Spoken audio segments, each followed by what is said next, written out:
3, 2, 1. That was better. Not as flammy as last week. Nothing wrong with that. Welcome in. $1 Million Radio, episode 11. Got the chopsticks up today. Oh, hell yeah. Episode 11, guys. Thanks for watching.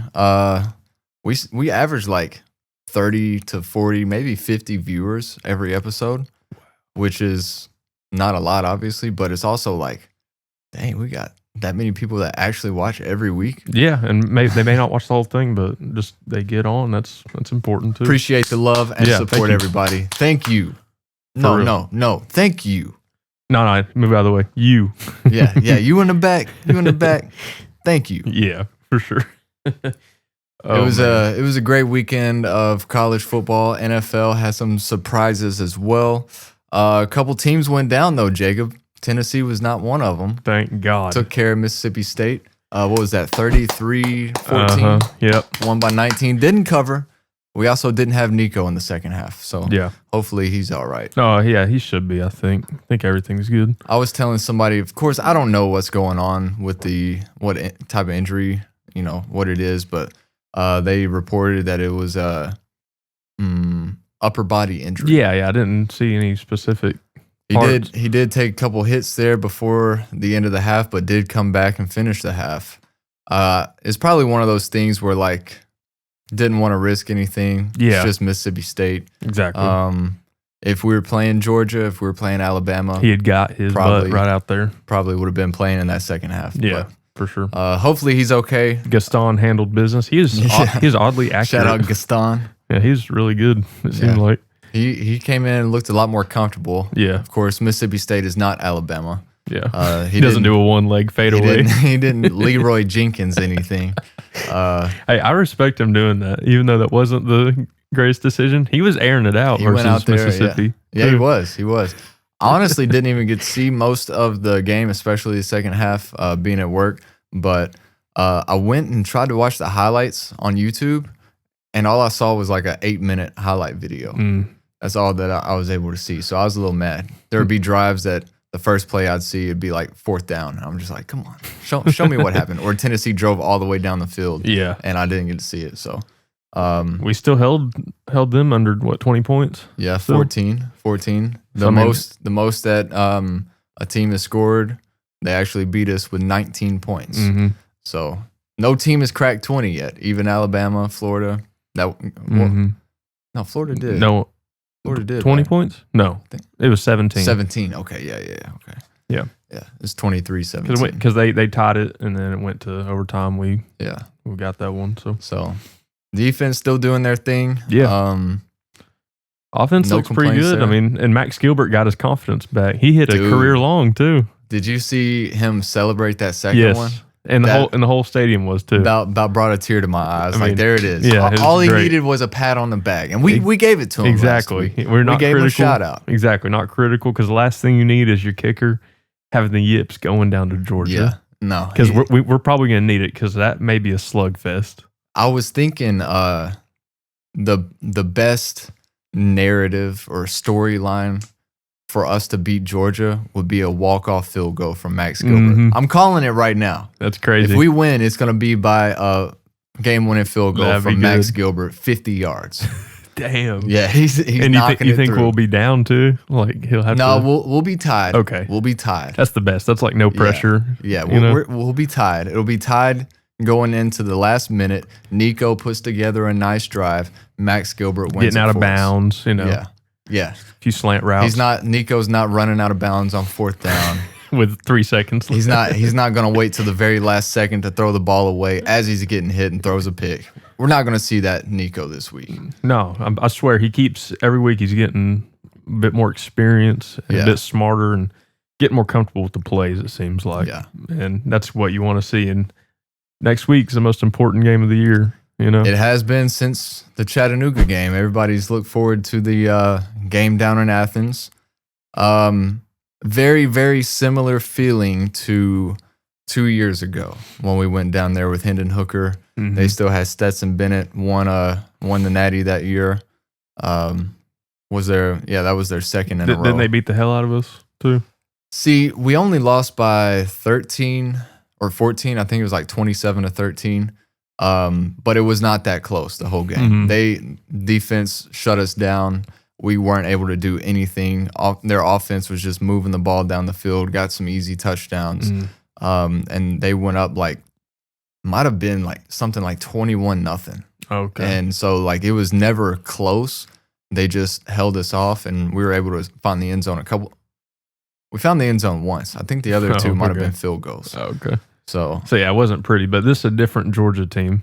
We were also, they were favored, I think 9.5 or 10.5 in that game 2 years ago. A lot of similarities with this one. It is. I mean, and like I was saying, this is a different Georgia team. It is. Carson Beck is not Stetson Bennett. Yeah. Hope he doesn't watch this for motivation. Yeah. Because he okay, first of all, y'all kind of look alike, which was hilarious. Whoa, come on, bro. Don't even say that. I'm telling you, he was on the sideline smiling and laughing with 3 minutes left. They're down by 14 or so? Yeah. Maybe not that much. So it may have been 16. I don't know. But did you see that? I didn't see it, no. It was 3 minutes left. You're down by 2 possessions. And he's smiling? He's laughing and smiling with the dude. It's not a good look. But I was like, damn, that's Skylar.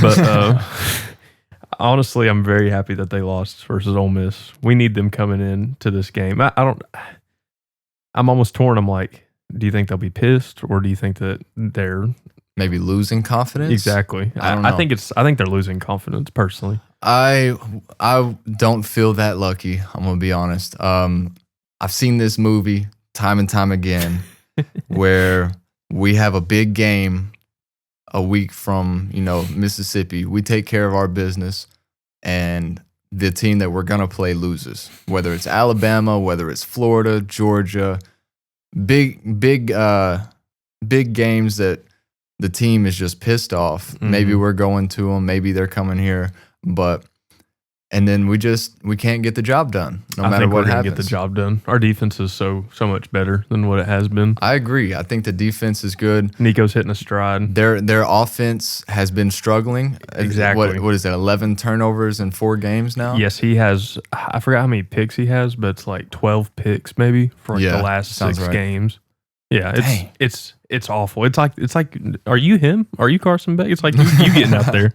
No offense, but we're not really college. He probably has a better arm than I do, but my decision making, I'm immaculate. I'm not gonna lie. Your football IQ. Yeah, I'll just be nobody open. I'll just take a knee myself because I don't want anybody hitting me.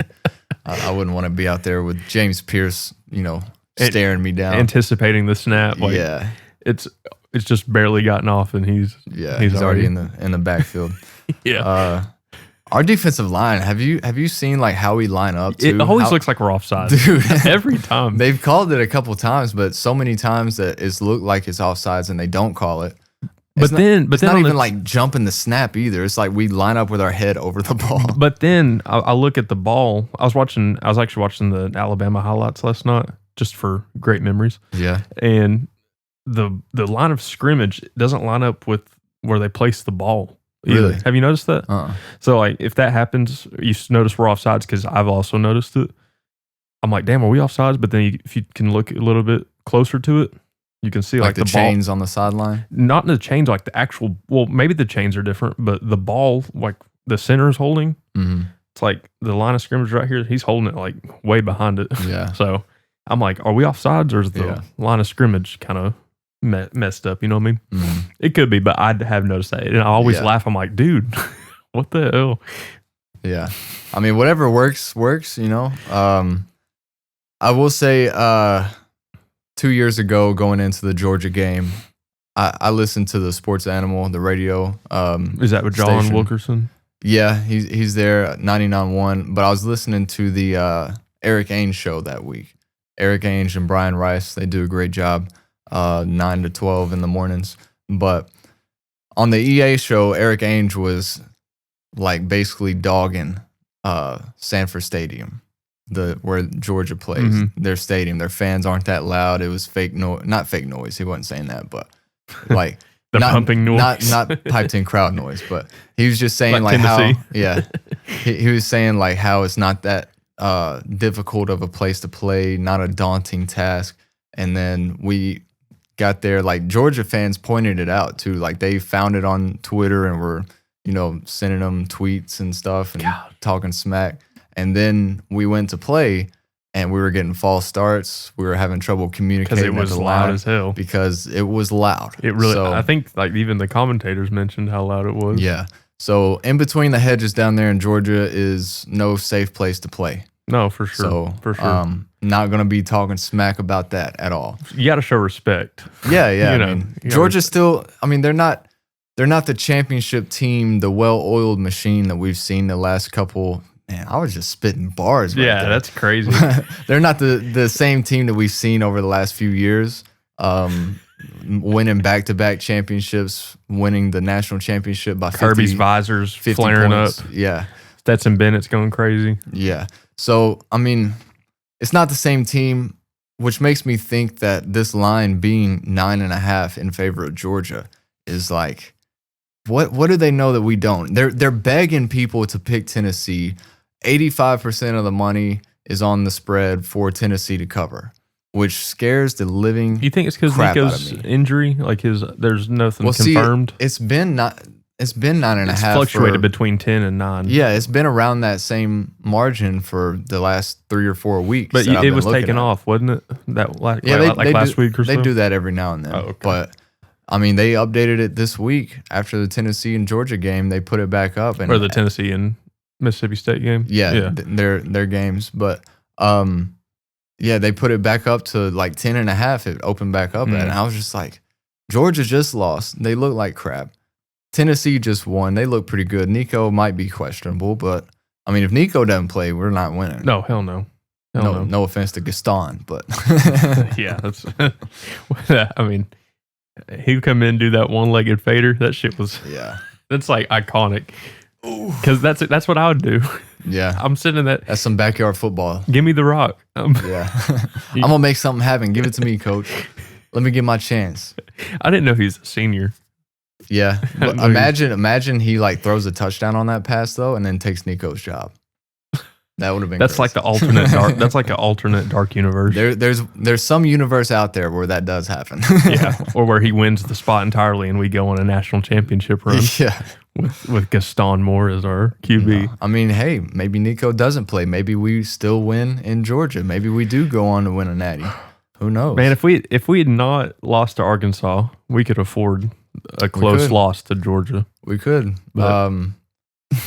And still be in the national. That's what I'm saying. The college football playoff and the SEC championship. Game. Yeah. So we have one loss. That Arkansas game was one that we did not need to lose. We're at the top of the standings though, right now. Yeah, we are number 1 in the SEC. Hey, shout out! Yeah. Number 1 team in the SEC, the Tennessee Volunteers. What gets me is that I saw on Facebook, it was like ESPN, I believe.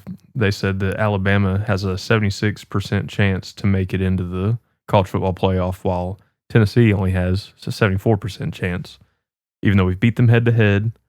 Our loss was to Arkansas, while Alabama's loss was to Vandy and us. Yeah. So I guess they're thinking, since our schedule's a little tougher, since we have to play Vanderbilt and also Georgia. Yeah, I wouldn't necessarily go as far as to say as Vandy's a toss-up. Like, we should win that game. Yeah.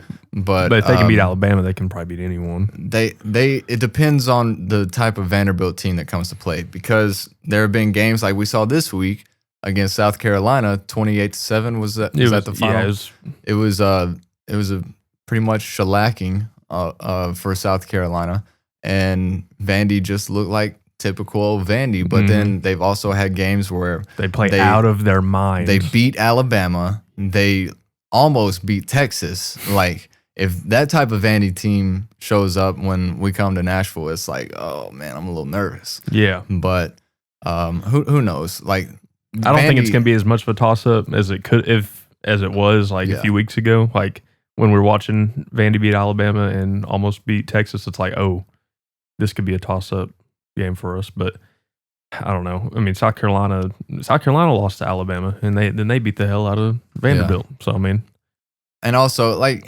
it's any given week, exactly. Who knows? But also take into account that for Vanderbilt, Tennessee coming to town, it's gonna be their Super Bowl every year. 2, they could play spoiler. Let's say we do lose to Georgia. We got 2 conference losses. A loss to Vandy eliminates us from everything. Yeah. We're Deservingly so. We're just going to the Outback Bowl or whatever. The TurboTax. Bowl games don't Tax mean Slayer. Yeah. Bowl games don't mean nothing anymore since they brought in the college football playoff. Yeah. 2015 or 16, whatever it was. Yeah, for sure. But now that it's 12 teams, everybody has a better chance to make it, a shot to make it. I'm pissed if Alabama gets in. Just in general, yeah, but especially over us. That's what happened in 2022. Obviously, we ended up losing to South Carolina. We both had 1 loss on the year, 1 conference loss, and we beat Alabama. No, I think Alabama had 2 losses. They lost to LSU too. Yeah, Texas in overtime. Didn't they lose to Texas first game? Or that was last year. I think that was last year. My bad. But anyways, same difference. They had 2 losses. Mm-hmm. They lost to LSU after they lost to us. We lost 1 game to South Carolina, and Hendon Hooker got hurt. And in the final rankings, but we had lost to Georgia too. Very true. Very true. Yeah, 2 losses. So we both had 2 losses. We beat Alabama head to head, and they were ranked at the end of the season. They finished at number 6. We were at number 7. But I get it. It's like the Florida State thing. Their main player, their quarterback had went down. But I mean, at the end of the season, when it's just the final rankings, it's like this team beat this team. Why are we not? But it wasn't the same team because Hendon Hooker wasn't. It is right. Is that right though? I mean, are we not? Possibly. You get what I'm saying? Yeah. I mean, I get what you're saying. I understand taking Hendon out of the having the Heisman race and dropping us out of potentially even making the playoffs because we didn't have Hendon Hooker. But, then we come out in the bowl game and smack Clemson up pretty well. So Joe Milton looked great too. Yeah. In that one. I thought he was going to be the guy after that game, man. I really did. No, you didn't. For that next year, I did. Obviously, I was excited for Nico in the next 2 years, but... So when it was happening, did you see it as a transitional year? Yeah. Still? I always saw it last year as a transition. We had Nico coming up. He needed a redshirt year to, stick around and really become... Kind of like Chet Holmgren. Chet goes in the league, gets injured. Jordan Love, Exactly. But you have a year to get to know how the system is and just get the routine down, know what to expect. In college, especially. But going into last year, I thought Joe Milton would be so much better than what he ended up being.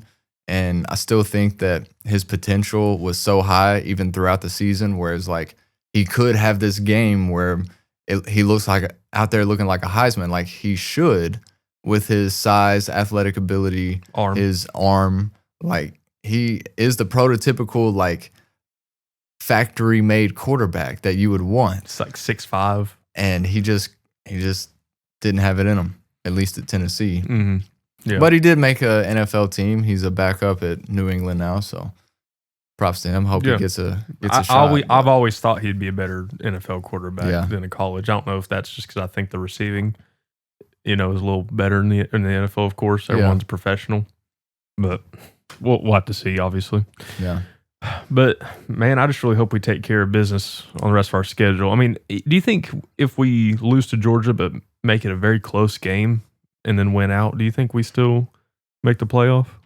Because I think they're going to find a way not to let us in. Exactly. I think we should. Maybe I'm biased. I would be really biased. But I think we should.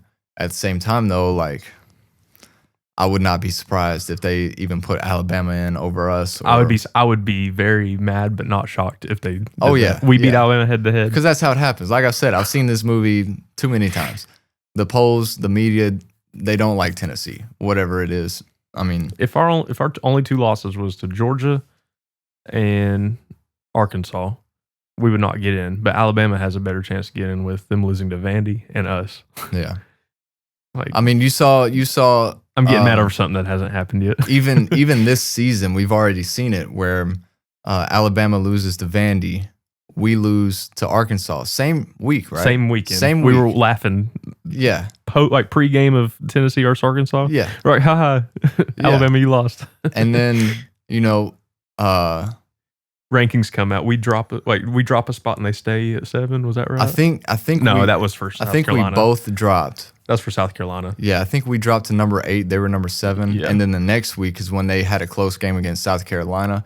We had a close game against Florida. And then they stayed at 7.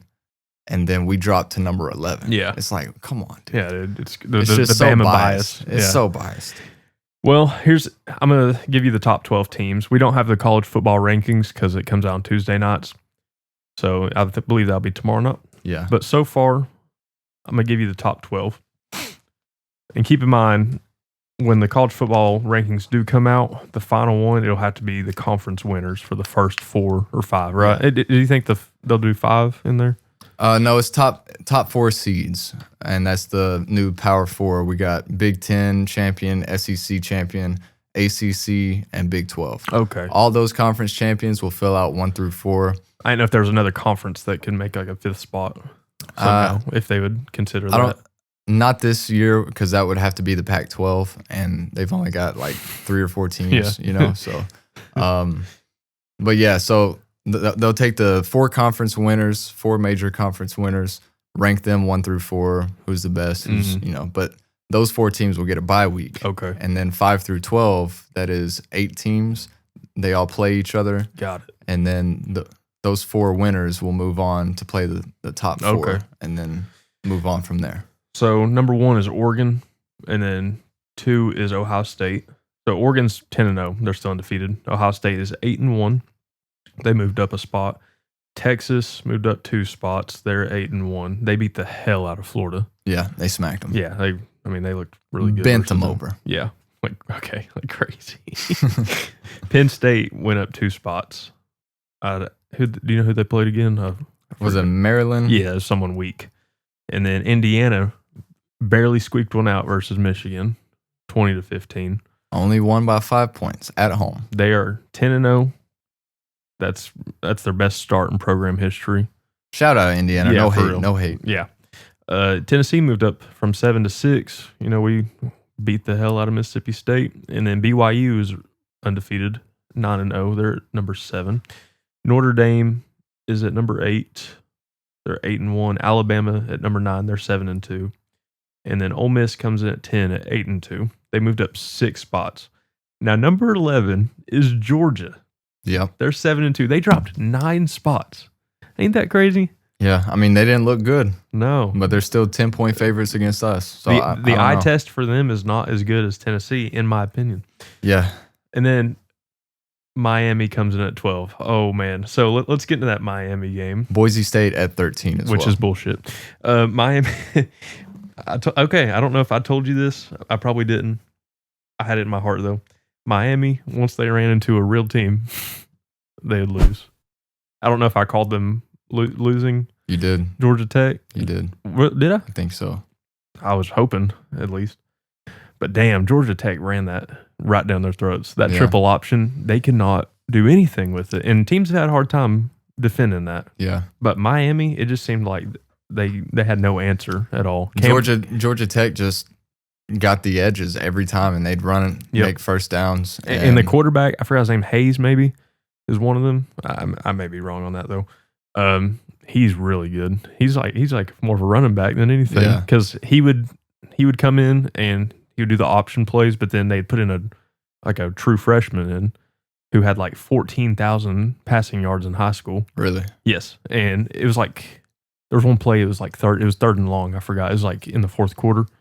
They put him in, and they really needed it, because if they didn't, they'd have to punt it, and Miami could get a shot to win. And they got the 3rd down, and it was really clutch. You know what I mean? Yeah. No, Georgia Tech looked pretty good. Miami looked pretty bad. The Cam Ward, man, the yellow jacket defense looked very good. Cam Ward, he got that. There was a strip sack at the end, or like a fumble. Miami still had a chance to win it, at the end before that fumble. But Georgia Tech, I mean, those type of teams, if you can't protect the edges and if you can't stop the run up the middle, they will control the ball, control the time possession. Time of possession. Yes. Like that. They tied, or no, they got their 2nd longest time of possession in program history. in that game. It was like 10 minutes and 15 seconds or something like that. They had like over 75% of the total play clock or game clock throughout the game. And they did have that one drive that took off like 10 minutes from the clock. Like, it's insane. Yeah, it's impressive. Insane. If you can't stop it, then they're just gonna eat you alive. And I mean, Cam Ward's good, but if he's on the sideline the whole time, what's he gonna be able to do for you? But the minute he gets in, so when you control the time possession like that, you're not allowing the other team to get into their rhythm. So Cam Ward and Miami's offense, they never got into their usual rhythm that they're used to. If you're trading blows and it's a shootout, you're probably going to lose to them because they're in their rhythm and they're going to get their plays going.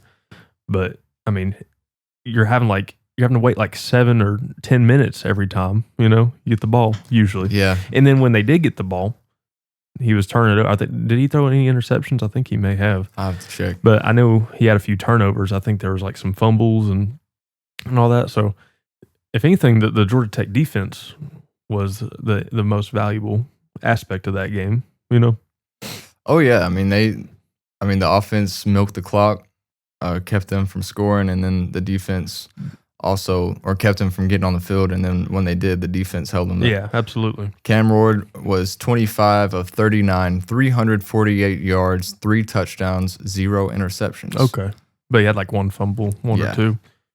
Yeah. So I love to see. You saw in the chat, I was so happy. I was so. He was at work. I was like, "There's your Heisman right there." So, Georgia Tech's quarterbacks combined 11 of 16. They only threw the ball 16 times. It was more of just like as needed. One of the quarterbacks was 6 of 6, so that sounds like some forward passes and like forward pitches. I mean, and then their other one was 5 of 10. Combined 99 yards and 2 touchdown passes. But on the ground, I mean, they had both one of the quarterbacks, 20 carries, 93 yards, and a touchdown. Do you know his name? Let me try to.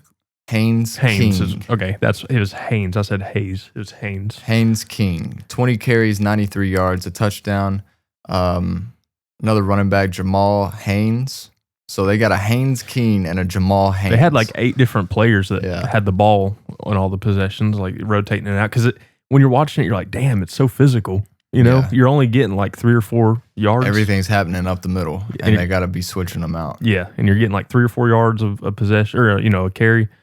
So I mean, it's ground and pound, but it works, man. Especially against that weak Miami defense. Because didn't you say that was their biggest? Oh yeah, that's their biggest flaw, or the flaw, right? Yeah, the flaw on their team is their defense. They weren't able to stop them. I mean, we saw it with FSU at the beginning of the year. Now, we didn't know FSU was going to be like 1-9 or 1-8, whichever one that is.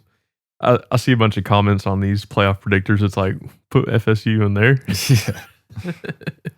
Did you see that they actually fired their coordinators? FSU? Yeah. No, I didn't see that. Yeah. But I don't have Florida State in my algorithm. No. But yeah, dude, it was so good seeing Miami lose. So Miami falls to Georgia Tech. How about them Oklahoma? Dude, that Sooners right there. That game was crazy. Yeah. Like, it was a low-scoring game until like the last 2 minutes. Missouri has the ball. Was it tied 16-16 or? I think maybe, yeah. Yeah. So it was something like that. It was a low-scoring game. Mm-hmm. And 2 minutes to go, Missouri has the ball, and they strip the running back, pick it up all the way back for Oklahoma, touchdown. Missouri gets the ball back, down 7, 23-16. They drive down the field. Mm-hmm. And I think it was 17-16. Oklahoma went for 2 after that and didn't get it. So then that was 23-16. Yeah. And so Missouri gets the ball, drives the ball all the way down the field, scores a touchdown, ties it up at 23. And now there's like 45 seconds to go or something like that. Oklahoma gets the ball. And first couple plays, Jackson Arnold fumbles and gets hit, tries to throw it, fumbles, loses the grip. Yeah, it shoots backwards, and Missouri picks it up, runs it for a touchdown. And that's the ball game. 2 scooping scores in the last 2 minutes by each team, and Missouri comes out as the victor. Yep. Did you watch it live? Yeah, I was watching the end of it after the Tennessee game. Yeah, that's exactly what I was doing. It was it was crazy work. It was wild. I think that it said they fumbled 6 times and they lost 4 of those. Jeez. Oklahoma did? Yeah. Wow. Yeah. They led 9-3 at halftime because they what a banger. I know they had three field goals. So people, just flipping channels like, oh, this ain't nothing. No banger here. Mm-hmm. But then, so it said they had a 5-yard touchdown following a Sooners turnover. So the Tigers led 16-9 at that point. And then Arnold caught an 18-yard touchdown pass from running back Taylor Tatum to tie the game at 16. Yeah. Okay. So then that's when everything had happened right there. Yeah, so Oklahoma choked it versus Missouri, had it in the bag there at the end, couldn't finish it off. Ole Miss took care of Georgia. We've already talked about that one. Indiana barely beat Michigan. They were up 17-3 at one point and ended up only winning by 5, 20-15. But undefeated, 10-0. Michigan sucks. We all know. Yeah. Fraud champions. They're the Milwaukee Bucks. So. Yeah. I think a lot of the reason why people were saying Alabama has a really good chance to make the playoffs is because of how they took care of LSU. They handled them. LSU's some frauds. They really did. And Jalen Milroe looked good. I think in I Death said Valley. Yeah. And shout out Ty Simpson. He got in the game as well. Did he? From Martin, yeah. He's from Martin? Oh, yeah. That's cool. Their backup. Very cool. Jalen Milroe. I got to call some of his games when I was still in radio. That's cool. Yeah. That's cool. I've known him for a long time. But also, Boise State, a little bit of a nail biter with Nevada. Didn't really, I went back and saw that game too. Got up 14-0 in the first quarter. Went to halftime. It was 14-14. And then they ended up winning 28-21. So they looked very good. Like they were moving the ball pretty well. Genty did have a fumble. Maddox-Madsen, the quarterback, had a couple bad interceptions that were drive killers. Also ran the ball in, I think, for a touchdown once. But I'll look up Genty's stats. I think he had 3 of the touchdowns. Oh, nice. Wow. So he still had give that man the Heisman. It ain't Cam Ward. It could be Travis Hunter. Yeah. 34 carries, 209 yards, and 3 touchdowns. 6.1 average. Of course, Nevada not that great. They were 3-8 now. So man, imagine like Boise State playing at Neyland. Yeah, that would be electric. That would be crazy. That would. Give Ashton Genty the Heisman, man. He deserves it. He's the sole reason Boise State is. Oh yeah, 13th in the country. I mean, I think it's bullshit they dropped out. But like I said, they kind of struggled against Nevada. If it wasn't for the turnovers, they probably would have won and covered and all that. But Genty again with a abnormal game Subhuman. for the average running back. That would be an abnormal game. Yeah. So just another game for Genty. Dylan Sampson, dude. He also. Dylan Sampson should be in the Heisman running. Should be. Yeah. Because he got another touchdown. He's got 20 touchdowns on the year. One of them were, I think it's 20. Is it 21? Did he have 2 in that game? I just know he had 1 at least. Yeah, and one was like a 30-yard run he broke, which was cool to see because all of his touchdowns are usually like the goal line. Yeah. So, and he had the best celebration of the year. The Thriller. Oh yeah, he shit did. Was crazy cool. Yeah, that was pretty cool. With the black unis on. But yeah, we took care of Mississippi State in that game. So, question. Do you like the Lady Vol blue accessories? Yes. And Griffin mentioned something. He wanted to see the blue on it. But, I mean, it wasn't on the uniform, was it? It was just like the armbands and like the headbands. I like it. I like the blue. I do too. I would love to see a blue uniform. That'd be cool. With like orange balls. Orange numbers and stuff. Yeah. That'd be very cool. I would love to see that. Make it primary apparently they've shut that down. Why? I don't know. Okay. But I mean, maybe as time goes on, they'll think about it again. But they've shut it down. Like the higher ups, I don't know who all does that, but that's cool. I mean, I'd be down just even for like a little pinstripe on the side, blue, just something for Pat Summitt. Yeah, it started 2 years ago against UT Martin, which is where Pat Summitt played in college and went to school there. So UT Martin being a sister school to Knoxville. That was a homecoming game in the 22 year. Yeah. And it was the week after we beat Alabama, actually. And that's why they brought it in. And now for every homecoming game, they've done that. Yeah, that's cool. That's cool. I do like it. I don't think that was like the best uniform of the week because didn't Boise State whip out them black ones? Boise State had the blackout. Tennessee had it last week. Boise State looked pretty cold. The black unis on the blue field, that was shout out. Yeah, that's uniform. That's uniform of the week for uniform of the week. Ashton Genty looked like a ninja. I hope in those. I wish we would pull out the black uniforms versus Georgia. Like we need some edge mentally. Yeah. Like what's a mental edge we could give ourselves? And I feel like having a alternate uniform on, that would be cool. Don't you think? Maybe bring out the orange breeches. We are the away team, so like we have to wear the white jerseys. Didn't it used to be opposite?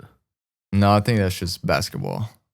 No, basketball's white for That's what I'm saying.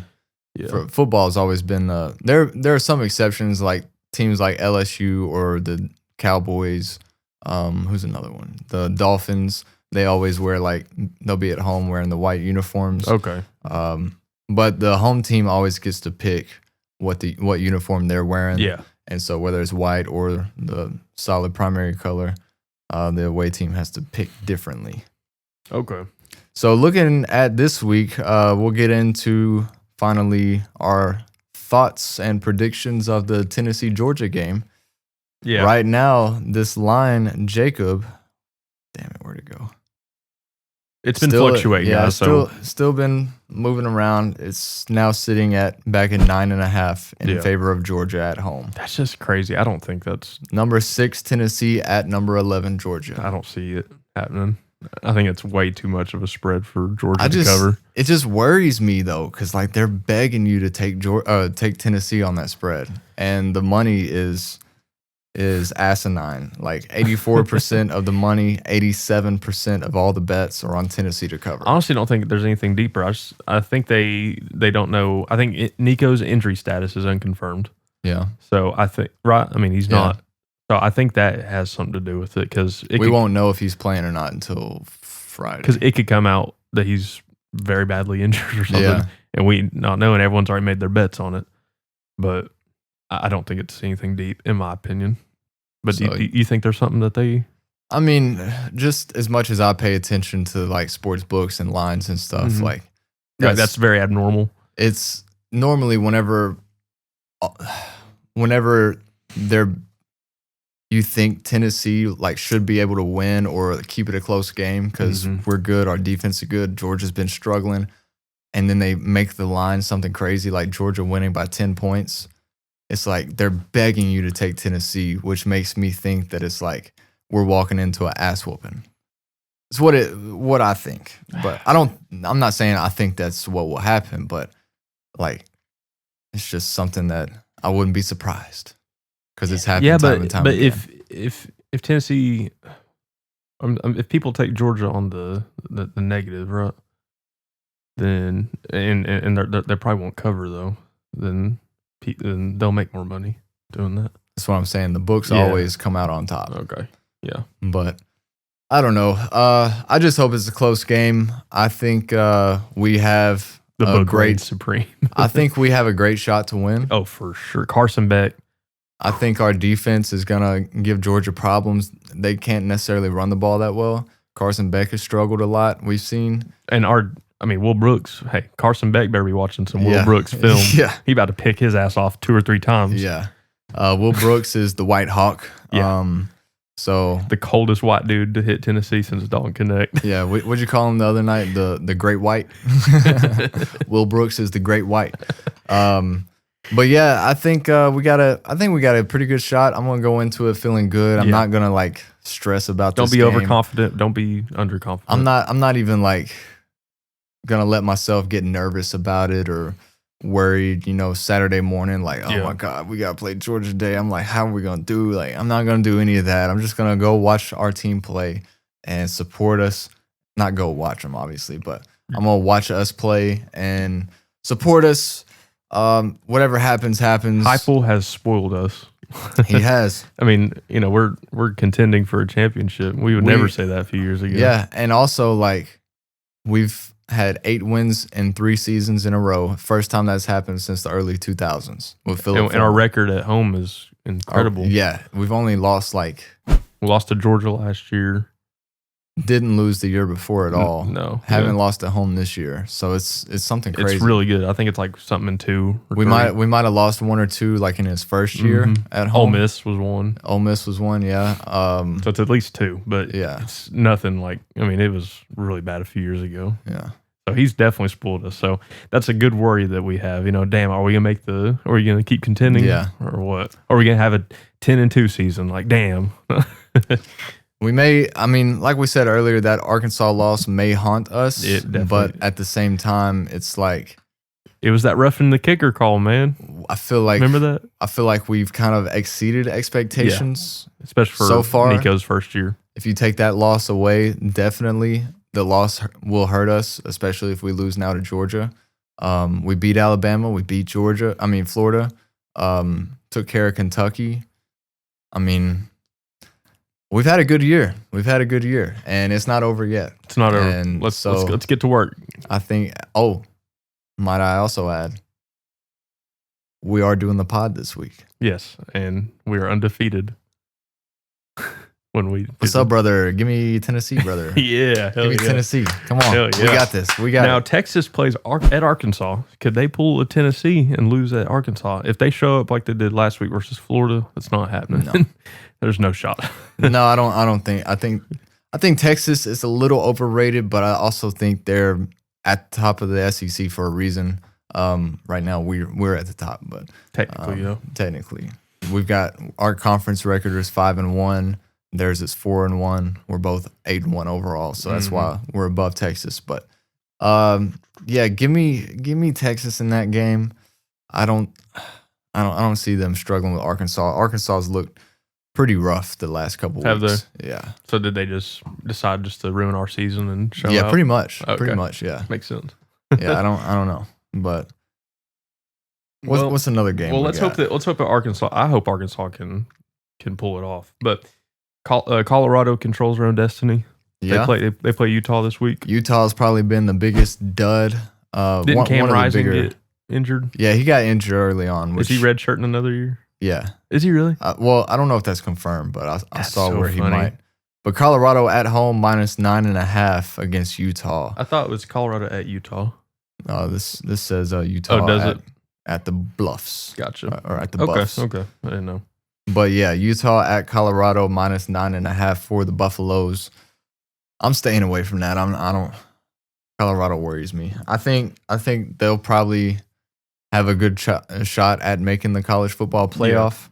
Yeah. It's Utah at Colorado. My bad. Yeah, but they'll probably win this game. 9.5 is a lot though. I'm staying away. Yeah. What about you? Yeah, I'm gonna stay away from it. I do see Colorado winning, but I don't think it's by 9.5. Another game I'd like, Yeah, another game I'd like to keep my eye on, and I may take the spread in this one. Undefeated, number 7, BYU at home against Kansas. Kansas hasn't had a great year, but the line is -3.5 for BYU. BYU is gonna lose one at some point. Do you think? Give me Kansas +3.5. Wow. Give it to me. That's a crazy pull. Give it to me. Hey, I could see that happening. I think I would like to see BYU remain undefeated. Is Army still undefeated? As far as I know, yeah. Oh wow. Okay, cool. So that's interesting. And then give me BYU to beat Kansas by field goal. Okay. And that was still if they win by field goal, I still win my bet. So I ain't gonna be mad. And then LSU at Florida. So beating down LSU after Alabama put a whooping on them. Yeah. Going into, was it Jacksonville? No, the Gainesville at the Swamp. Gainesville. LSU number 21. The Tigers -4.5 at the Swamp, over under 55.5. We talked about this game. We talked about this a little bit before. This is a spot where I'm gonna buy low with Florida, and I'm gonna sell. Well, you can't sell high with LSU, but are you gonna put them on a plus spread. Yeah, give me. I'll take Florida plus 4.5. Okay. So it worries me, but man, their quarterback situation does not look good. No, it doesn't. But being at home, LSU, I'm not riding with LSU. I think LSU's gonna try to make a statement game with this one. So? Yeah, I do. Think so. I think LSU will probably win. If they lose, it'll be on like a last-second field goal. It'll have to be some bullshit. I'll take. I'm not ruling a LSU win completely out, but I'll take Florida plus 4.5. When LSU played Florida, was a good number. Was it a few years ago? There was all that fog, and was that the same? I'm not sure. And they threw the shoe down the field, and that caused them to get I know a penalty. what you're talking about. Was that them? I don't remember, but I remember somebody throwing shoes. And stuff. And it set them up for a field goal, or it may have caused them to miss a field goal. I want to say that might have been. No, I think that was Florida. Yeah. Maybe we'll get a repeat. We'll see. And then Missouri, is it South Carolina? Yeah. Wow. Okay. This is Battle of the frauds. This is the grossest line on the slate. Missouri, number 24, Missouri at number 23, South Carolina. I'm guessing Brady Cook's still not playing for Missouri, quarterback. No, it said online he wasn't. He's ruled out. Gamecocks at home, minus 12.5, over under 44.5. Take the under. Yeah, that's what I was looking at. Yeah. But the line, like 12.5, just I don't. For Missouri to beat them by 12? No, South Carolina's favored, but that just seems like a lot. South Carolina's favored to win? Yeah, by 12.5 at home against Missouri. Wow. That's what I'm saying. South Carolina's not even ranked, right? No, they're ranked 20. Missouri's ranked 24. And they're ranked 23. Oh, okay. So, wow. Well, South Carolina did make it pretty close with Alabama. Yeah. Wasn't that at Alabama as well? Yeah, and they took care of Vanderbilt. I had Vanderbilt in that game, 28-7. And Missouri barely. South Carolina smacked Texas A&M the week before. Missouri barely beat Oklahoma. Yeah, and they struggled with Vanderbilt early in the year with Brady Cook. I just don't know if they would beat him by 14 points. Yeah, 12.5 just seems like too much. The over under 44.5. Mm-hmm. I may go with the under on that one. That's fair. I may go with the under. I don't want to pick any of those teams, but maybe South Carolina comes out and looks like a real. Right now, both of these teams are kind of just playing for next year. Yeah. To, especially South Carolina. Missouri likes to say that I think Eli Drinkowitz came out and said that they're still battling for the college football playoff. Bro. Yeah, because he stands on business. Yeah, get him out of here. Yeah, get him out. I would love to see South Carolina give them that third loss and completely shut that shit up. But yeah, hell yeah. That gets me fired up.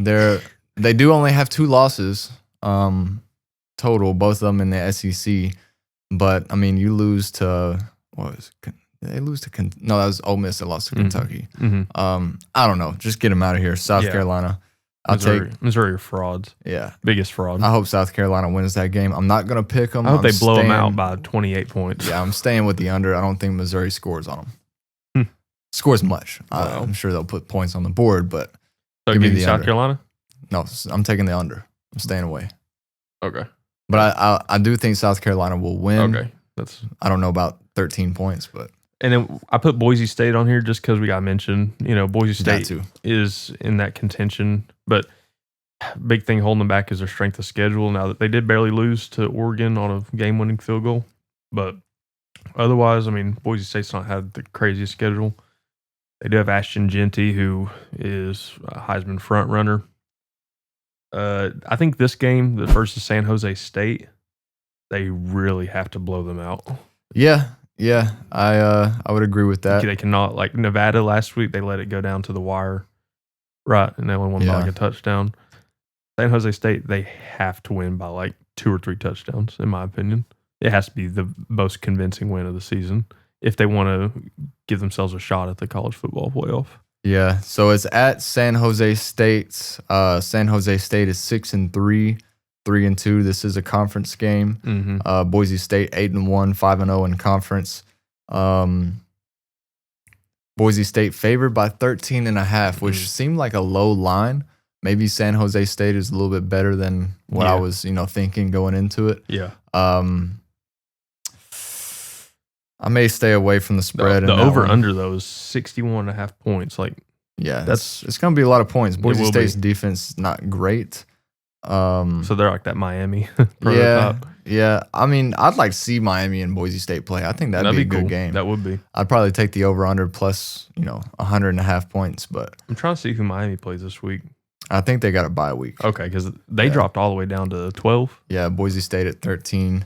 But I mean, they dropped Miami all the way to 12. But at the same time, like, they're still number 1 in the conference. They're gonna, if they win out, they'll go to the championship game against SMU. ACC championship game, Miami and SMU. That would be a shootout. And whoever wins that game gets a top 4 spot. Automatic bid and a bye week. And a bye week.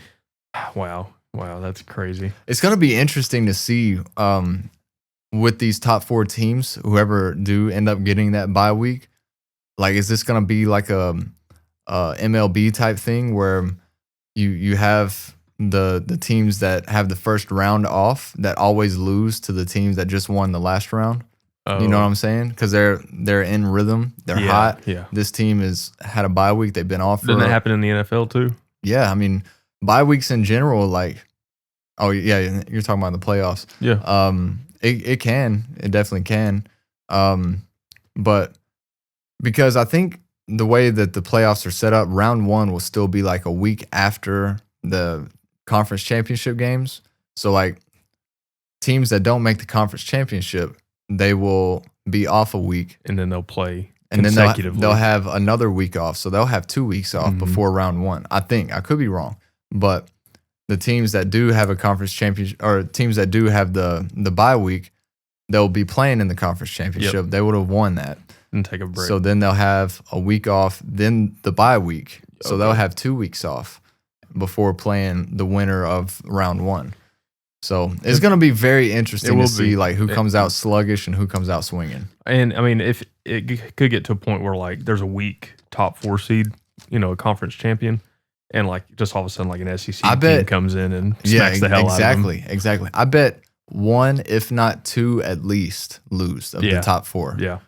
In that first game they play. Yeah. So it'll be interesting, man. And there's that's top 4 seeds, and there's 5 through 12. So there's 8 teams right there that could make it. Yeah. Wow.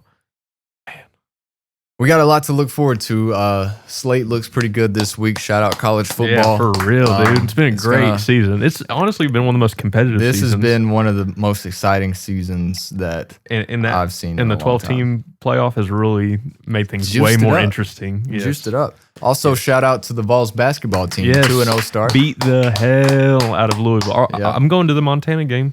Wednesday? Yeah, are you? I will. Yeah, I got 2 tickets, me and Mackenzie. So... Yeah. Well, thanks for the invite, dude. I was invited. This is it. You're welcome.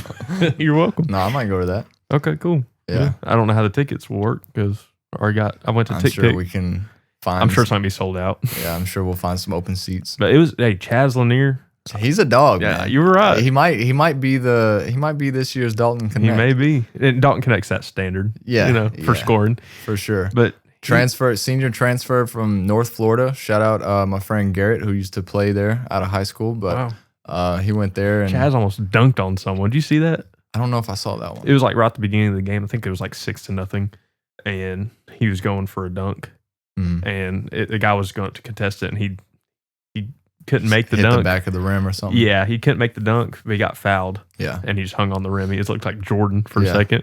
It was cool. It was going to be really good. And then Phillips had that dunk on an inbound. Phillips he's nice. On an inbound. Yeah.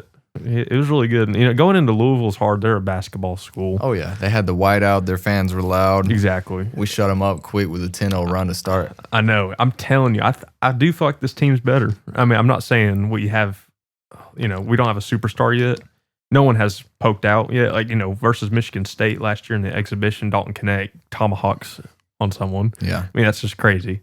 But this year may take a second for someone to come in and be that main guy, that scorer. I doubt Louisville will be any good in their conference, the ACC.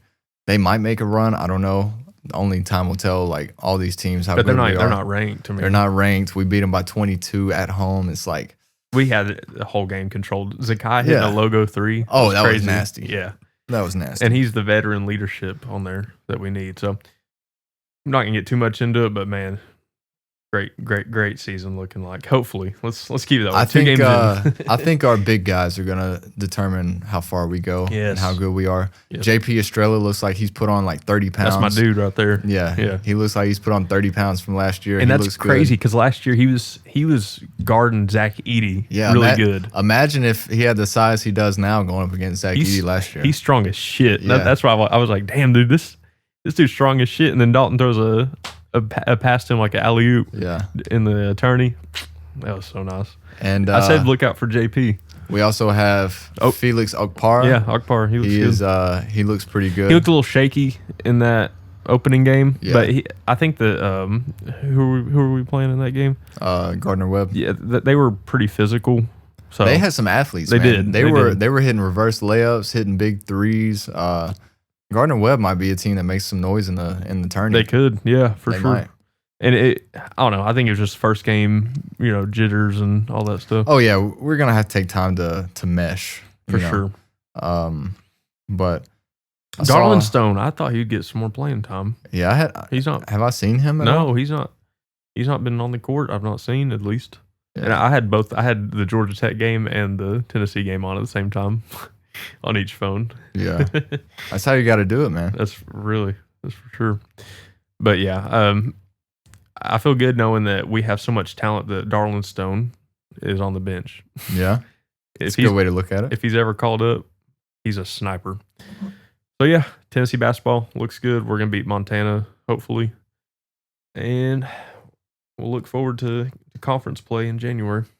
Yeah, I would say we beat Montana. We'll see. For sure. Yeah, but basketball parity. I mean, football parity's catching up to basketball parity. Anyone can beat anyone now.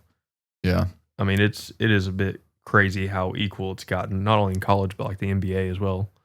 I mean, basketball's getting to a sport where there's so much more talent than there was back then, especially like in the 90s and the early 2000s. Yeah. So much talent. Everyone has the internet. They can see moves from players in the past. There's so many different influences now. I mean, it's so much of a equal playing field now. So we got Montana this week with Tennessee. Still kind of getting into the basketball season a little bit, getting our feet wet. Yeah. Seeing what we got for the Vols this week. Green Bay did have a bye week. We needed it. Hopefully Jordan Love's all good to go now. Okay. Healed up. Chicago Bears hate week. Let's go. Caleb Williams is trash. The Bears, Matt Eberflus are trash. I was at Aldean's last night in Gatlinburg because I had a gig. Yeah. And Giggity. There's a little back room. It's like another bar. It's like a part of Aldean's. Mm-hmm. It's like a cutoff thing. And they reserve it for musicians, I guess, on Sundays. Well, not just for us to like hang out before we play. And the Chicago Bears games was on. And what a stinker that was. I know. I was like, the Bears ain't shit. And I walked away. I told you, listen, I told you a while ago when the Chicago Bears, they got to 4-2 on the year. They're now 4-5. Okay. Mm-hmm. Keep that in mind. Just lost to the Patriots 19-3. Okay. They were 4-2. All 4 of those teams that they had beaten after week 6. Mm-hmm. All 4 of those teams only had 1 win on the season at that point in the season. So, like, they were beating fairly bad teams, right? And now they've lost 3 straight. They had the Hail Mary against the Commanders. Mm-hmm. They got thumped by the Cardinals last week. Just lost to the Patriots. Now they got Big Daddy Love coming into Soldier Field. Yeah. And he's about to dice them up. Yeah. I cannot wait. Is Caleb Williams I'm talking all this shit. I'm talking all this shit. Chicago's probably going to beat us now. Is Caleb Williams looking good, though? I mean, he's looked worse and worse as the season's gone on. A lot of that's because his O-line is trash. Oh. But as far as what I've seen, like, we should, like, the line is 6.5 for Green Bay to win. It should be more. I mean, honestly, like, 6.5 worries me a little bit. It might be too much, but oh wow. I'm just a very pessimistic fan. I know, for sure. But Christian Watson, he's gonna have a great game. Shout out C-Dub. Shout out Love. Bears are gonna win in overtime. Matt LaFleur gonna cook something up. Bears, Romeo Dobbs. Bears are gonna win in overtime. Yeah, whatever. They're gonna win the coin flip. Caleb Williams is gonna go on a game-winning drive. Yeah, okay. With his nails painted. Oh, no. He's going to say, fuck Green Bay. Yeah, I wouldn't want to see that happen. You'd be so mad, wouldn't you? Amon-Ra St. Brown showed up to the Packers game at Lambeau last week, the last game we had, and his shirt, he had a hoodie that said Green Bay sucks, but Green Bay was one word, so I think it was like a double entendre of just shit talk. And then they won, and the Lions, Jared Goff had thrown 4 interceptions all year and threw 5 interceptions in one game. Wasn't it one half, maybe? I don't know. Maybe he had 3 in the first half, 2 in the second half. Yeah. One of them was like a Hail Mary at the end of the half. And then one was like, it was tipped. Yeah. It may have been the first one. But, I mean, still, that leaves 3 interceptions that he threw. Yeah. So 5 total on the night. Lions still somehow win. That's a show. That's signs of a championship team. Yeah. I mean, hate to say it, but same with the Chiefs. Always find ways to win. They're undefeated. When I was playing, I wear glasses when I play at the gigs, and the main reason I do is so I can watch the TV while I'm playing. Yeah. So I can watch the sports, whatever's on. And seeing, it showed like 4 highlights of the Chiefs, and it was just the same looped, repeated over, and it was Patrick Mahomes getting his helmet and like doing this and running down the sideline. Yeah. And it showed Taylor Swift. I was like, oh, you're a kid, dude. So, this is worse and worse. The Chiefs were up 16-14 on the Broncos. They were playing Denver at home. And Denver put a drive together, had a chance to win it. Yeah. Had a chance to win it at the end with a field goal down 2 points. And the Chiefs block it. So that's also a sign of a championship team. It is. They better not three-peat. I'm telling you, I cannot. No team has ever done it. I cannot do this. And I don't want them to be the first. I cannot do this. I'm telling you. Shout out Buffalo Bills. We're all Bills fans this week. Yes, please. All Bills fans. Do the Ravens play the Chiefs again this year? No, they won't play again until the playoffs. Okay. If they do meet up in the playoffs. But we got Kansas City at Buffalo this week. Probably the game of the week. It's in the 4:00 slate. That is going to be the game. Is it on Sunday? Yeah, Sunday, 4:25. That could potentially be the game of the year. Bills are favored to win. Good. 1.5. It's a pick'em. So honestly, between that and then the Bengals versus the Ravens that went and saw live, that could be the game of the year. Yeah. When Josh Allen and Patrick Mahomes meet, it's always magic. Speaking of the Ravens, they've got the Steelers this week at Pittsburgh. Ravens barely squeaked it out versus Cincy last week as well. It's always, when they get together, it's a show. It always is. Steelers also squeaked one out against the Commanders. By 1 point, 28-27. Yeah. So Ravens favored 3.5 at Pittsburgh, over under 47.5. How did that, was it a pretty close game versus the Commanders the whole time? Do you know? I didn't watch the Steelers game. Yeah, it was really back and forth. The Steelers were up for in the second half. They were up 21-17 or something. Did Russell Wilson do good? I think he did all right, but then the Commanders went up like 24-21 or something like that, and then Steelers ended up winning by 28-27. I think the Commanders were the ones that were favored in that game. Is Jaden Daniels still the MVP of the league? You're the one that's calling that. The Commanders do play at the Eagles this week. Oh, Philadelphia -3. They beat the hell out of Dallas Cowgirls. Yeah, Dallas, man. Are they tanking? They have to. I mean, do you see Dak on the sideline saying "we effing suck"? Yeah, that was. And that's where all your money's going. Such a bad look. That's where all your money's going to. Yeah. I mean, you see the salary lists. Patrick Mahomes is at probably 15th in the league or so. Yeah.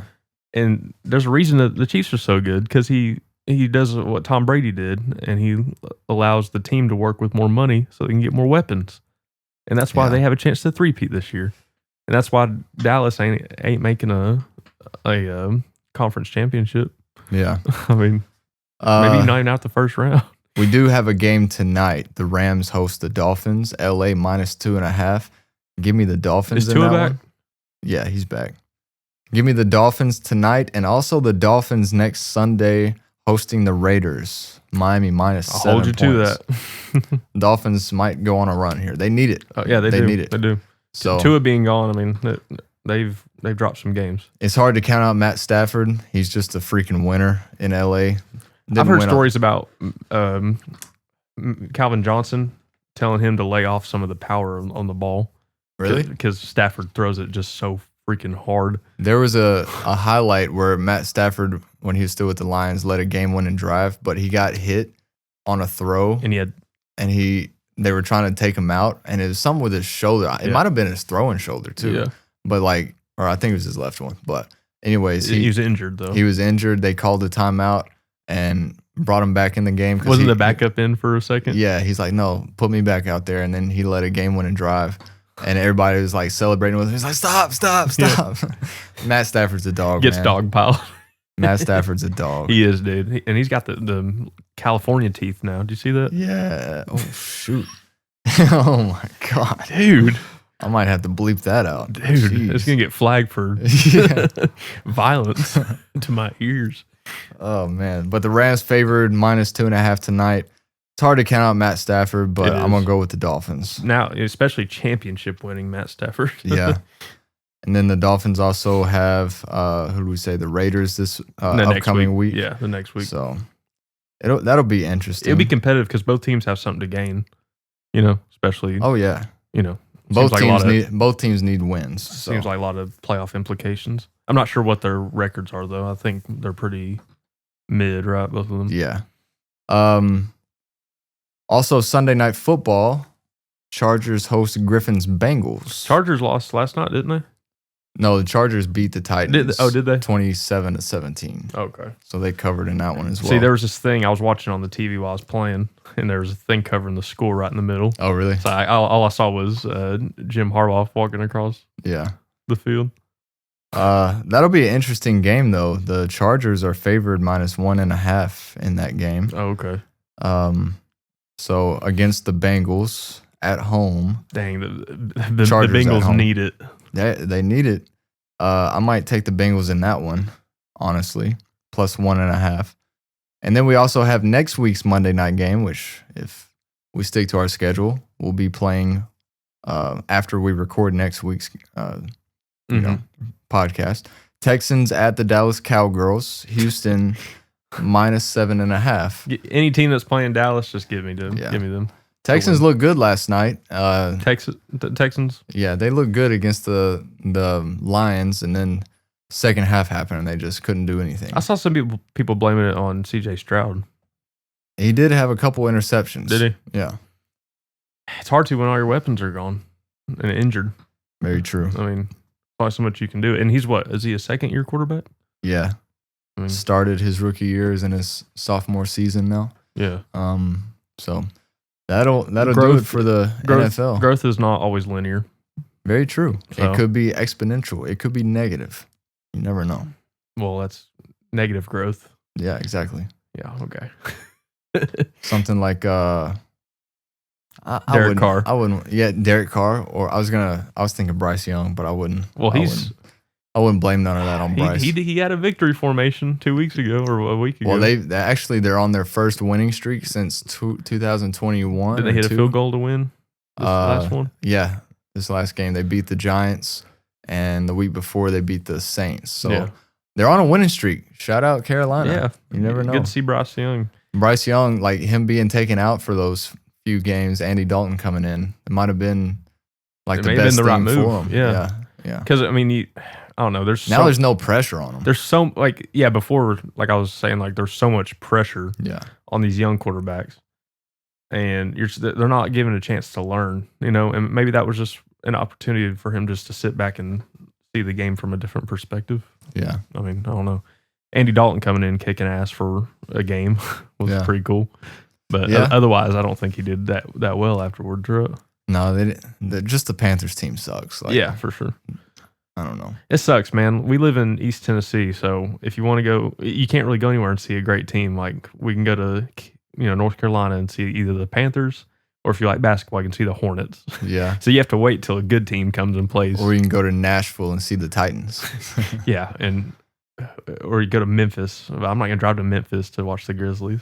Yeah. We could also make a 3-hour trip to Atlanta. Yeah, but Kirko the Hawks aren't great, and our Falcons are pretty good this year. Right? They're all right. Yeah, they just lost to the Saints. Isn't Kirk Cousins having an MVP push? I wouldn't go that far. He was for a second. I wouldn't go that far. He was for a second. He only got Primetime. He only got me 17 points this week on fantasy because Jordan Love was on a bye week. But primetime Kirk Cousins. Yeah. Yeah, that's crazy. It is what it is. But so we got a good slate of NFL this week and college, man. College is getting exciting. It's heating up. It is, and regardless if Tennessee makes it or not, it's still going to be a great thing to watch. I love the 12-team format. I love it. Yeah, it's only a matter of time before they bump it up to 16 or whatever. That would be great whatever too. Else on it, make it a March Madness type deal. Yeah, just 64 teams. Everybody gets in. But honestly, in NFL terms, they do need to redo the kickoff. They need to fix it. You don't like it? They need to bump back the kicker like 10 yards or so. I think one thing that would make the NFL kickoff so much more exciting is if the kicker kicks it through the field goal, give them like 1 or 2 extra points. That'd be cool. And the other team still gets the ball at the 25 or whatever. But that'd be cool. But I mean, I still think back it up. The way it is now, it's just like, I don't know. Take a knee. I mean, that's literally every time. I've not seen it's like watching Harrison Barnes shoot a 3-pointer. I've never seen it go in. I've never seen a person get it and take off. There's no incentive to it. I think there's only been, I could be wrong, but I think there's only been one kick return for a touchdown in the NFL this whole year. I mean, it's broken. Yeah. I mean, that's what makes it exciting. Punt returns and kick returns. Yeah. Having that chance to take it all the way. Mm-hmm. But I've not seen a good Tennessee one either. Yeah, Tennessee. We had a couple. We had a good punt return this week. And Peyton Lewis also took a kick return to the 35 or something. I guess it's been more like interceptions, like Jermod McCoy and Will Brooks. You know. That's pretty cool. But otherwise, not a lot of special teams action. Give me. I know we can't bet on like props for college players in college in the state of Tennessee, but for you that might be out of the state of Tennessee, give me defensive special team touchdown for the Vols this week.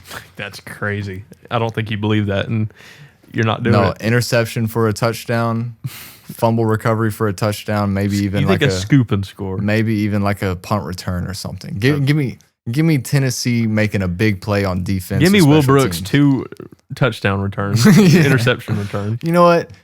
Give me Tennessee to win. Give me Will Brooks to score. Give me Carson Beck to throw 2 picks. Oh, no. Okay, I was actually talking real quick. I was talking to my friend who loves Georgia football, and when Carson Beck threw that last interception versus Ole Miss, I said, "Wow, Carson Beck is so clutch." He said, "Yeah, death, taxes, and Carson Beck throwing an interception. Yeah, those are all the things that are inevitable. Yeah, those are certain." I see you got a Dua Lipa shirt on. Is she your song of the week? No, I do like Dua Lipa though, a few of her songs. But my song of the week is, oh my goodness, you go ahead and do yours because above my head right here. Mac Miller's album Blue Slide Park turned 13 this past week. Oh, wow. Rip Mac. Yeah. R.I.P. Mac Miller, my favorite artist of all time. If you can't tell, I've also got him right there. I've got another couple in my closet that fell down. But so Blue Slide Park turned 13 this past week. Came out in 2011 when I was just getting into high school, late middle school, early high school. And I'm going to go a song off that album. It's called One Last Thing. I think it's the outro to the whole album, maybe. One of the last tracks. But yeah, that was a song that when I moved away from home and moved to Knoxville right out of high school the first time, it was a song that I played a lot and means a lot to me. But One Last Thing, Mac Miller, my song of the week from the album Blue Slide Park. Have you ever heard That's Life? With Mac Miller and and the is it the Nationals or something? 88 Keys. 88 Keys, yeah. Yeah, you ever heard, that's my favorite Mac Miller song. Yeah, he's got a lot of good ones, and it really, like, obviously you hate to see anybody die so young, but like Mac Miller, man, he was starting to expand into different territories. You listen to the Divine Feminine that came out in 2016. Also Circles or Swimming. I mean, or which one? Which one was first? I think it was Swimming. Yeah, that album. Whatever it was. I think it was 2018 album.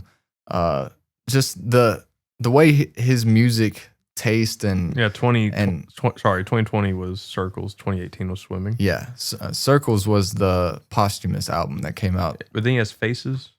That's a mixtape that came out in 2014, I think. Faces actually has my favorite Mac Miller song. Wow, it's called Yeah.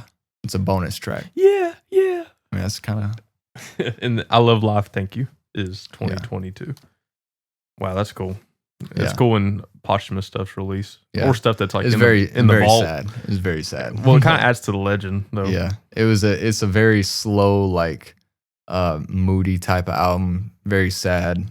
Listening to it, like the first time it came out, I was in class at UTM, and I went home. I had my Mac Miller hoodie on.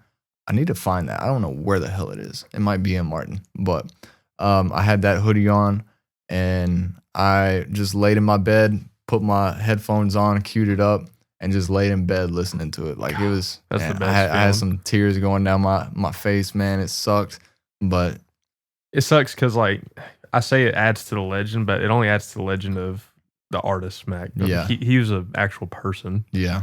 You know, you don't think about that.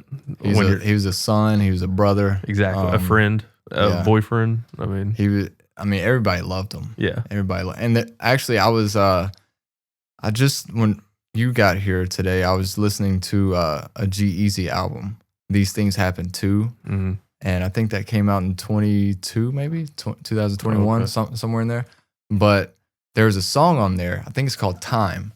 And it was just playing when I was in the shower earlier.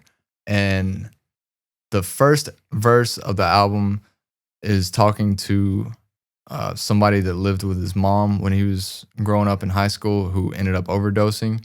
And I think her name was Melissa. I don't know what her name was. Yeah. But the first verse is talking to her, like, how things have gone good for G-Eazy.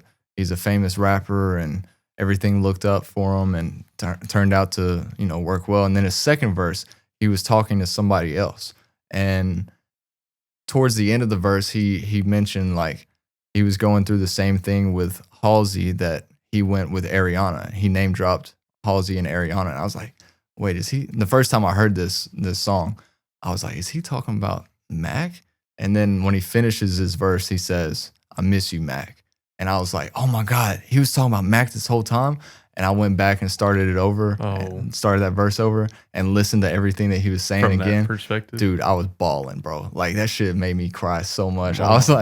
I was like, it's such a beautiful song too. Yeah. Like, shout out G-Eazy, shout out Mac. Dalton connects the coldest white boy since G-Eazy and Mac Miller.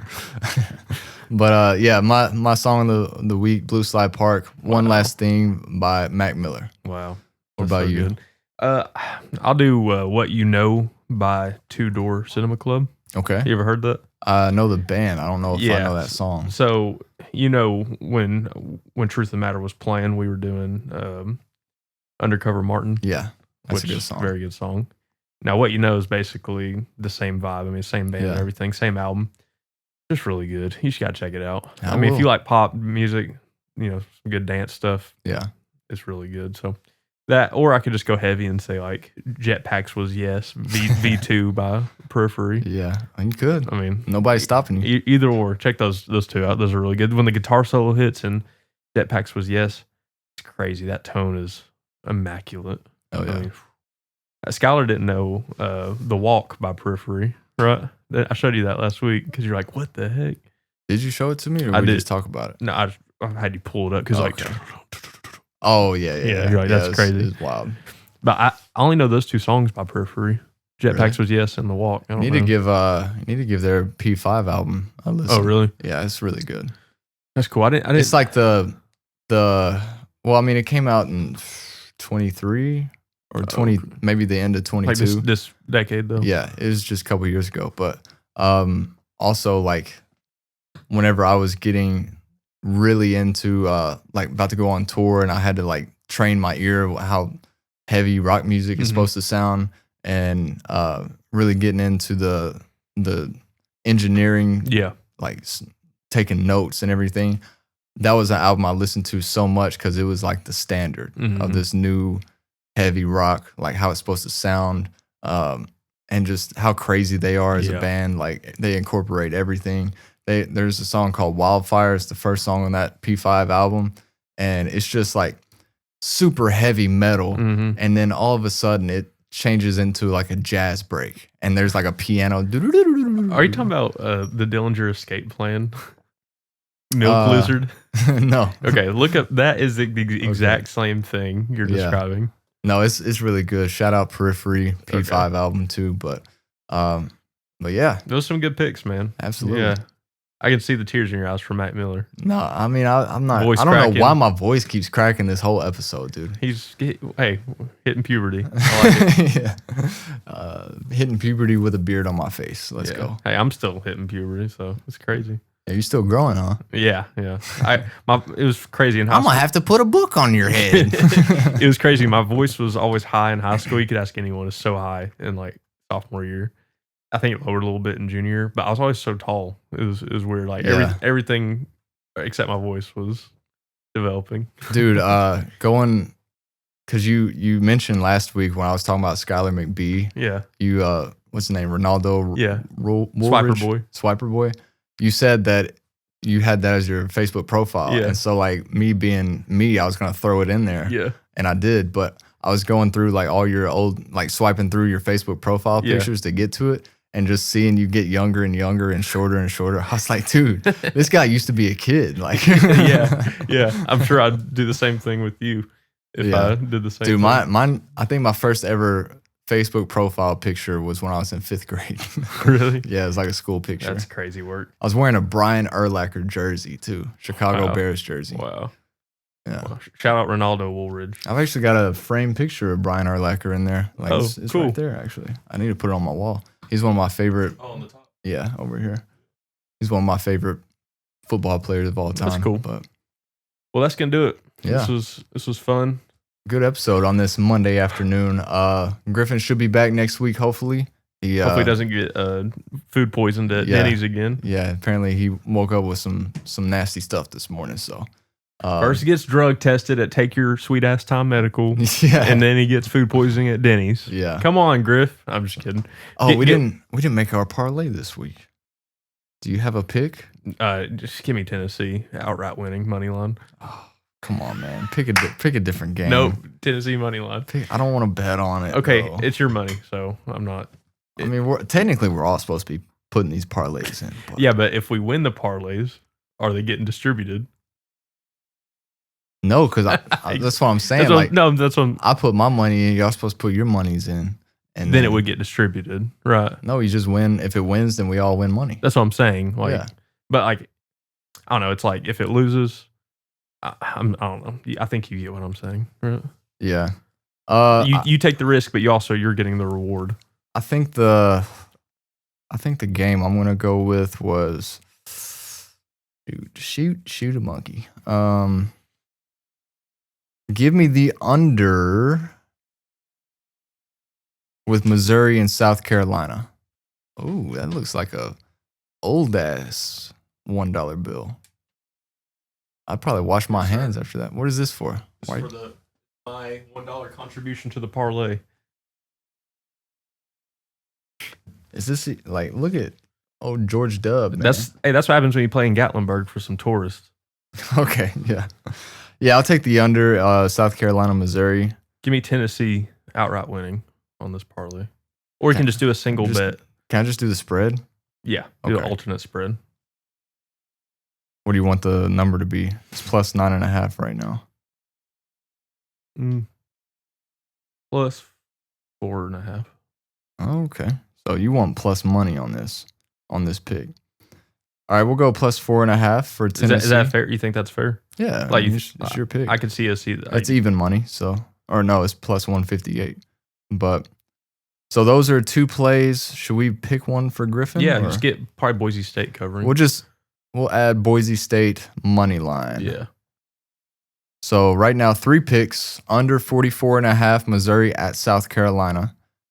Tennessee plus 4.5. Can you get the under Georgia. on the Tennessee game? I don't know.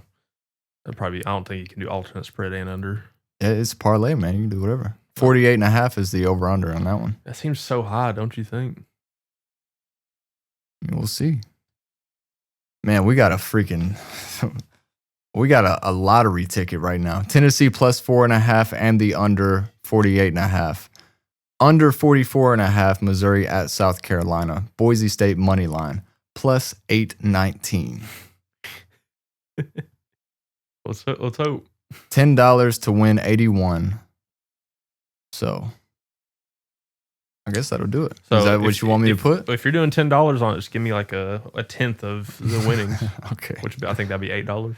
It'll probably be $0 actually. Yeah, for sure. We haven't hit one yet, but for real. Oh, a lot of the picks have hit, but not one parlay. Yeah. We haven't had a parlay hit, but yeah. But if he didn't choose what the Jets or it was some NFL game, Dallas, I think it was the Dallas. Yeah, game. Yeah. Then that one would have hit. That was the first one. Yeah, that was our first parlay. It would have hit, right? Yeah. Yeah. And then the next week, I don't remember. Yeah. I don't remember. We'll see. Good episode. Yeah. Shout out episode 11. We're gonna keep going. We're doing our thing. Also, hopefully they remain undefeated. Who? When we do the episodes. Oh yeah. Tennessee's gonna remain undefeated because we did an episode this week. So barring any technical difficulties, this should be out Thursday or Friday, and we'll watch Tennessee win at Georgia Saturday night. Balls, horns down. You know the deal. F the dogs. This has been episode 11, $1 Million Radio. Thanks for watching. We'll see you next time.